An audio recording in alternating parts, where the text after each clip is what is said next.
Hey, I'm Dr. William Lee, and on this channel, I help you understand the science behind everyday health so you can make smarter choices for yourself and your family. Regular exercise reduces dementia risk, but one specific activity cuts that risk by 76%. And it isn't running, swimming, or lifting weights. Most people have never heard this statistic, and the ones who have usually dismiss it. That's a mistake.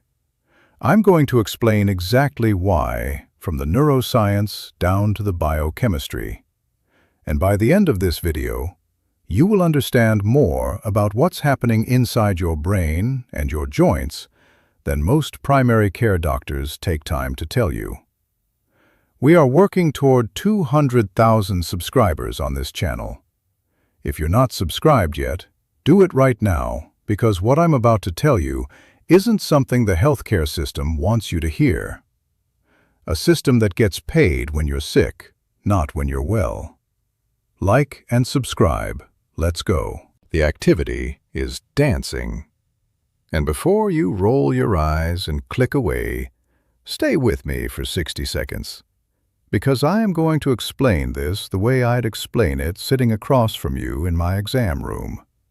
Not as a feel-good pitch, as a physician. I've been in practice for 15 years.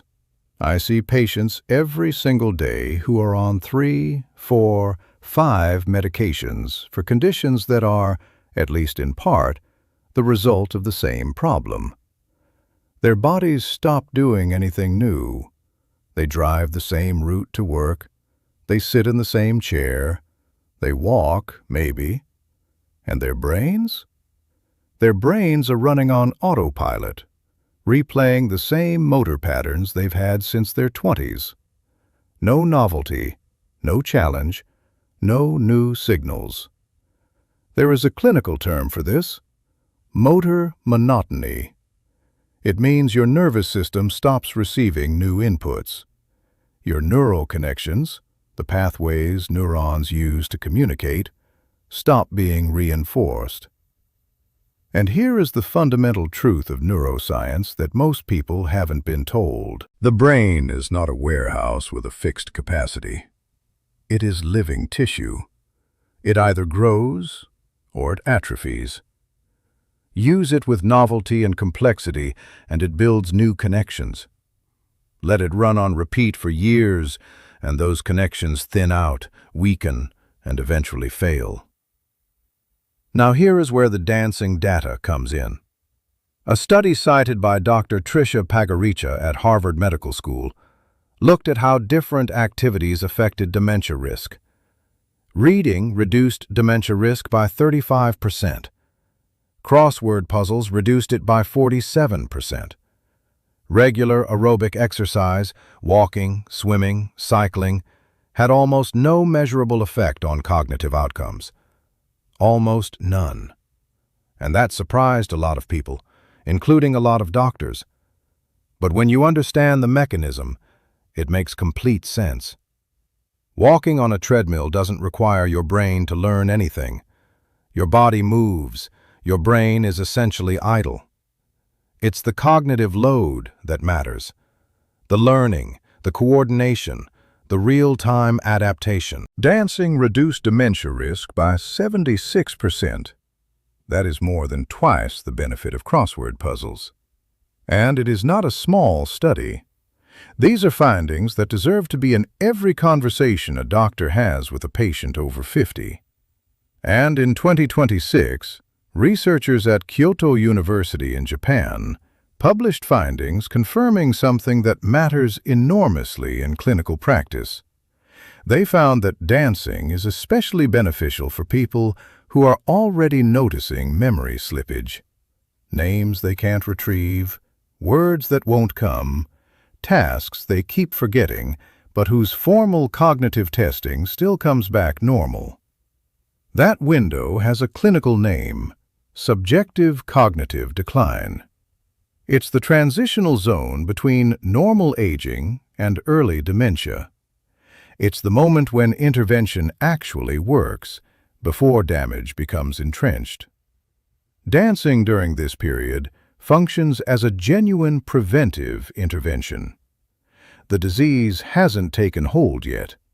You can slow it and possibly stop it. Let me tell you about a patient of mine. I'll call her Carol. 63 years old, retired school teacher, came in for her annual physical. Sharp woman, well-read, used to do the Sunday crossword every week. But she'd been noticing for about 18 months that she was forgetting student names she'd known for years, forgetting where she put things, losing the thread in conversations. Her cognitive testing was perfectly normal. I told her what I'm telling you now. 6 months later, she came back and said the fog had lifted. She had started taking a beginner salsa class at a community center 2 nights a week. That's it. No new medication, no expensive intervention. Just dancing. Why does this work at the neurological level? Let me walk you through what's happening inside the brain when you learn a new dance movement. 2 structures do the heavy lifting. First, the basal ganglia, deep clusters of neurons sitting at the base of the brain that are responsible for learning and storing movement sequences. These are the structures that let you eventually execute a movement without consciously thinking about it. They build what we call motor memory. Second, the cerebellum, a fist-sized structure at the back of the skull that controls the smoothness, accuracy, and coordination of movement. When your cerebellum is well trained, you move fluidly and with control. When it's undertrained, as it is in most sedentary adults, movement becomes stiff, choppy, and people start stumbling, losing balance, misjudging steps. But here is what makes dancing categorically different from every other form of exercise. While those 2 structures are working, 4 additional zones of the brain are firing simultaneously. The kinesthetic zone, your brain's map of where your body is in space. The auditory zone, processing rhythm, tempo, musical phrasing. The limbic system, the emotional center, processing the pleasure and social energy of movement. And the prefrontal cortex, the executive planner, making real-time decisions about what move comes next. 6 distinct brain regions working in parallel. No other activity does this. Not chess, not complex professional work, not yoga. Dancing is the most cognitively demanding physical activity a human being can do. And the evidence is now solid on that point. There is also a principle here that most people miss. The smoother you try to make a movement, the harder your cerebellum works. Not faster, not more complicated, smoother. When you pursue that fluid, controlled, continuous quality of motion, the kind that looks easy but isn't, you are specifically training the cerebellum. And current research has expanded our understanding of what the cerebellum actually does. It's not just motor control. The cerebellum participates in cognitive speed, how fast you process information, in attention switching, the ability to shift focus from one thing to another without losing track, and in emotional regulation. So, every slow, deliberate, smooth movement you make in a dance class is a direct investment in the sharpness of your mind. Now, let's talk about what happens below the neck. Most people come into my office with one of 2 complaints about their spine: pain or stiffness. And most of them are spending money on treatments, chiropractic, massage, cortisone injections, that provide temporary relief without addressing the underlying cause. That cause, more often than not, is one simple thing. The spine stopped moving.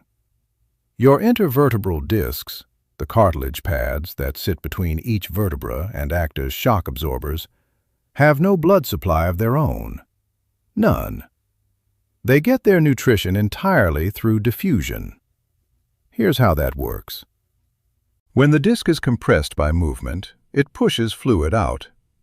When the compression releases, it draws fresh fluid back in, like a sponge. Move your spine regularly, and your discs stay hydrated, nourished, and resilient. Sit motionless for hours every day, which is what most American adults do, and your discs slowly dehydrate, stiffen, and begin to degrade. That's how disc herniations begin. That's how chronic back pain starts. Not from too much movement, from not enough. I want you to picture a specific movement, a full body wave starting from the top of the vertebral column and rolling all the way down to the sacrum, letting each segment of the spine flex and extend in sequence, the way seaweed moves in a current. That movement, which you see in West African dance, in hip-hop, in contemporary styles, simultaneously mobilizes the cervical spine in your neck, the thoracic spine in your mid-back, and the lumbar spine in your lower back. No single physical therapy modality addresses all three regions in one movement pattern. Not one. Dancing does. A few minutes of that kind of full body wave, done regularly, loosens the ligaments, nourishes the discs, and releases the paraspinal muscle tension that builds up from hours of sitting in front of the screen. And along the spine, running in parallel chains on either side of the vertebrae, are the sympathetic nerve trunks. These are part of your autonomic nervous system, the system that runs your heart, your lungs, your digestive tract, your kidneys, without you thinking about it. When the spine is locked up and immobile for years, nerve signal transmission through these chains gets sluggish, not catastrophically, but steadily over time. This is part of the clinical explanation for something I see in practice constantly. Patients with chronic back pain who also have irritable bowel syndrome or intermittent arrhythmia or hormonal irregularities. The spine is not just a structural column. It is a conductive highway. Restoring spinal mobility through movement restores that conductivity. Now, joints. I need to address a myth that I hear at least 3 times a week in my exam room. The idea that movement wears joints out. It doesn't. Incorrect movement wears joints out, and inactivity wears joints out. The cartilage inside your joints is nourished by synovial fluid, a lubricating liquid produced by the joint's lining when it's loaded with movement. No movement, no synovial fluid. Dry cartilage, early arthritis. That is the mechanism of osteoarthritis in sedentary people. It is not age alone that destroys joints. It is disuse.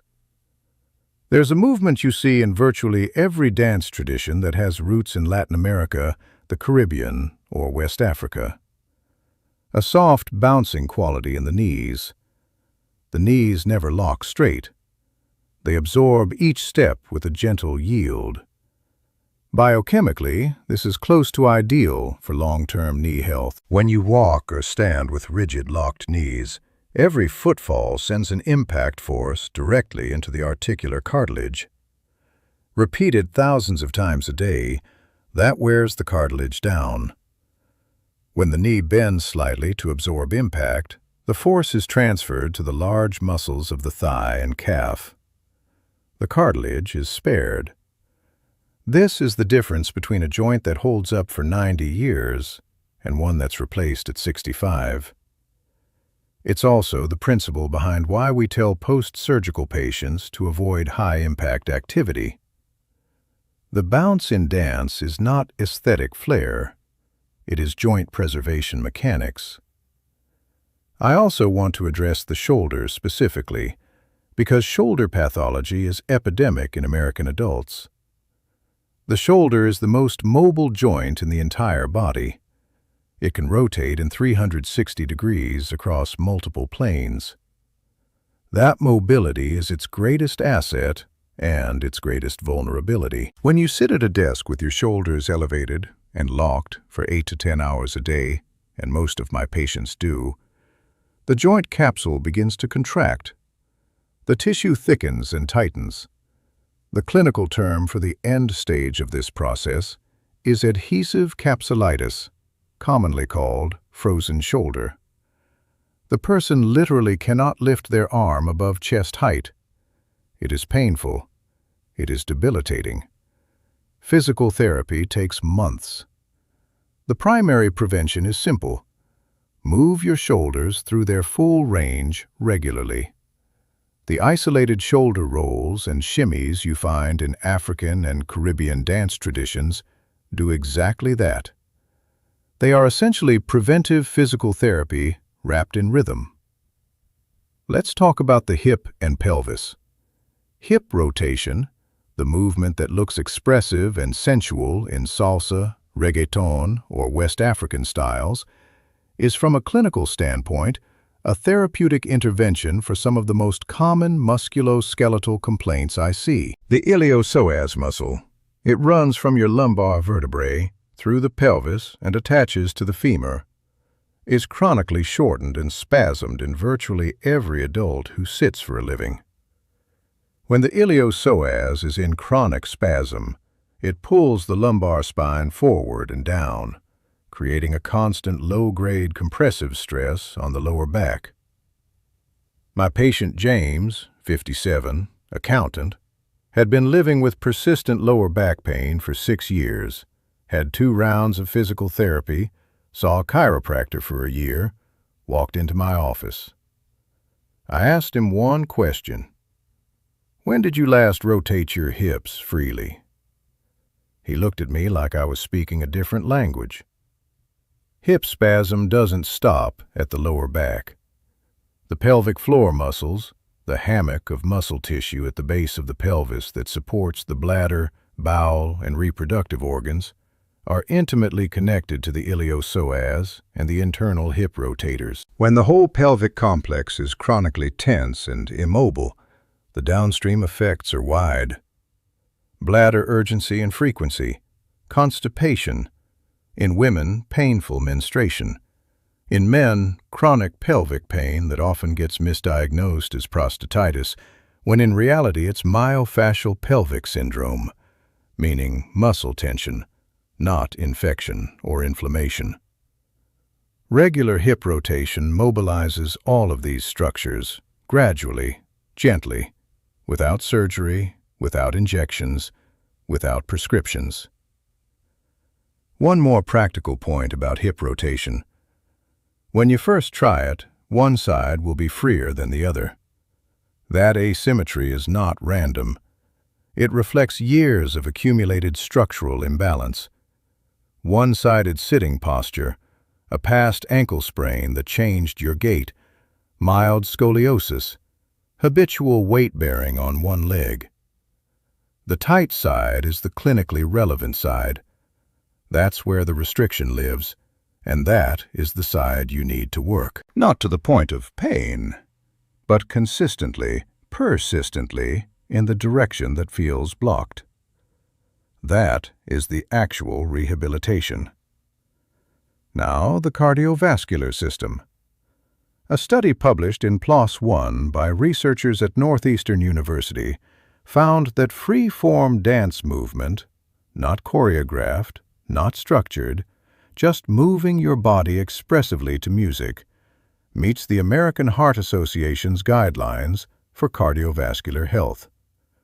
150 minutes of moderate intensity activity per week, or 75 minutes of vigorous activity. Dancing is a full cardio workout without the joint impact of running, without the monotony of the elliptical machine. The heart doesn't know or care whether you're on a track or in a living room. It responds to the metabolic demand, and dancing produces that demand in a way that people actually want to sustain, which matters enormously for compliance. Let me talk about bone density for a moment, because this is genuinely underappreciated. Rhythmic mechanical loading, the kind produced by dancing, where your body bears weight in varied directions across varying tempos, stimulates osteoblasts, the cells that build bone tissue. Your bones respond to mechanical stress by increasing their mineral density. This is the same principle behind weight-bearing exercise prescriptions for osteoporosis prevention. Research shows regular dance activity can slow bone density decline by 20 to 30%. For women approaching or past menopause, and for men over 60, this is not a small number. That's the difference between a fall that results in a fracture and a fall you walk away from. Back extension, the arched, open-chested movement you see in tango, in African dance, in contemporary styles, strengthens the erector spinae, the deep longitudinal muscles running alongside the vertebral column. These muscles form the natural internal brace of the spine. When they're weak, the spine collapses under load, discs get asymmetrically compressed, and herniation becomes likely. In a gym, back extension work is boring, equipment-dependent, and most people skip it. In a dance form, it happens naturally, rhythmically, with full body engagement, and people do it for 45 minutes without noticing. Wide stance with a slow weight shift from one leg to the other, a movement you see in dozens of dance traditions across cultures, is a slow-tempo isometric load on the quadriceps and hip abductors. Isometric means the muscle is under tension without rapid shortening. This type of loading is particularly valuable for people who've been deconditioned, meaning they haven't trained in years, because it minimizes injury risk while building functional strength. And here's why the thigh muscles matter beyond just walking upstairs. The quadriceps and hamstrings are the primary venous pump for the lower extremities. They squeeze the veins in the leg with every contraction, pushing blood back up toward the heart against gravity. Weak thigh muscles mean poor venous return, pooling blood, varicose veins, swollen ankles by end of day, chronic leg fatigue. Strong thigh muscles mean healthy circulation, lower clot risk, and better cardiovascular efficiency. Now, let's talk about what's happening in your brain chemistry. Not the structural neuroscience, we've covered that. The biochemistry of mood. When you dance to rhythmic music, your brain simultaneously releases dopamine, serotonin, and endorphins. Dopamine is the neurotransmitter of motivation and reward, the chemical that makes you want to get up and do something again. Serotonin is the neurotransmitter of emotional stability. Low serotonin is associated with depression and anxiety. Endorphins are the brain's internally produced pain-reducing compounds, and they are responsible for the euphoria people describe after intense physical activity. This is the same biochemical combination that antidepressants are designed to approximate. The difference is that antidepressants come with side effects, tolerance development, and discontinuation syndromes, what patients call withdrawal. Dancing produces the same neurochemical state through a mechanism the brain recognizes as natural, with no side effects and no withdrawal. Research data shows that a single dance session reduces circulating cortisol, the primary stress hormone, by 25% to 40%. This matters clinically because cortisol, when chronically elevated, does two things that concern me as a physician. It damages neurons in the hippocampus, the region of the brain most responsible for memory formation and retrieval, and it suppresses immune function. Lowering cortisol is not a wellness cliché. It is direct neuroprotection. It is immune support. Reducing cortisol by 30% in a 45-minute dance session is a meaningful clinical outcome. Australian researchers found that dancing restores psychological health and cognitive function more effectively than any other form of physical activity tested in both young and older adults. And York University published research showing that patients with Parkinson's disease, a progressive neurological disorder in which the dopamine-producing neurons of the motor system die off, showed measurable improvements in concentration, memory, and daily functional performance when they danced regularly, even as the underlying disease continued to progress. This points to something important. Dance builds what neurologists call neural reserve, extra capacity, a buffer, so that even as the brain sustains damage, it can continue to function because it has more to lose before function degrades. Dance movement therapy is now formally recognized as a psychotherapy modality in clinical settings across the United States and Europe. It is used in treatment protocols for major depression, generalized anxiety disorder, post-traumatic stress disorder, and neurodegenerative disease. This isn't alternative medicine. This is evidence-based clinical practice. Here is something I want you to think about for a moment. After age 45, the rate at which the brain's capacity for neuroplasticity, its ability to forge new connections, 60, that decline becomes steeper. This is not inevitable deterioration. It is a trajectory that can be altered, and it is precisely at this stage of life when learning new, unfamiliar, coordinately complex movements becomes most critical. New motor patterns at 50 are not just exercise. They are a direct intervention against cognitive aging. So how old are you? I'm asking seriously, not rhetorically. Write it in the comments, because the recommendations I can give you about what type of dance activity is most appropriate, what intensity is safe, and what physiological benefits are most urgent differ substantially depending on whether you're 38 or 68. Age is a clinically relevant variable here, and it shapes everything I'd tell you in my office. So, here's what I want you to actually do after this video. First, start dancing for 10 to 15 minutes every day. Not at a studio, not with a partner. In your living room, by yourself, to music you enjoy. 10 minutes is enough to trigger every mechanism I described. The barrier to entry is 0. There is no equipment, there is no membership fee, there is no commute. Second, every session try at least one movement you haven't done before. The neurological benefit of dancing comes almost entirely from novelty. Once a movement becomes automatic, its impact on neuroplasticity drops significantly. The learning is the therapy. Keep pushing your edge. Third, aim for smoothness, not speed.